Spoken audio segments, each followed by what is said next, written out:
How to fix iPhone not vibrating on silent or ring mode. Let's get started. Firstly, launch your settings app. Now scroll down and navigate to the option focus, or also you can launch your control center. And over there as well, you're gonna find the option of focus. Make sure you haven't enabled for any of these options. If enabled, disable it. Next thing you wanna do is head back, go back to the main page of settings. Now scroll down and navigate to the option sound and haptics. Now navigate to the option haptics. Make sure you have checking for the option always play or play in silent mode.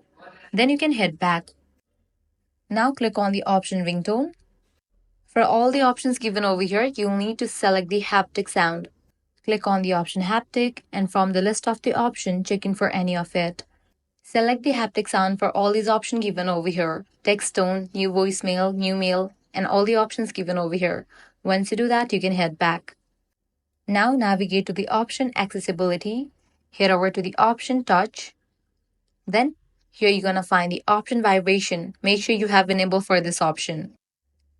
Lastly, what you want to do is update your software version. To do that, head back. Navigate to the option general. Click on software update. If you find any existing updates over here, just update your iOS version to its latest. By following all these steps, you'll be good to go. Your iPhone not vibrating on silent or ring mode will be fixed. If this guide helped you out, don't forget to like, share, and subscribe. Thanks for watching.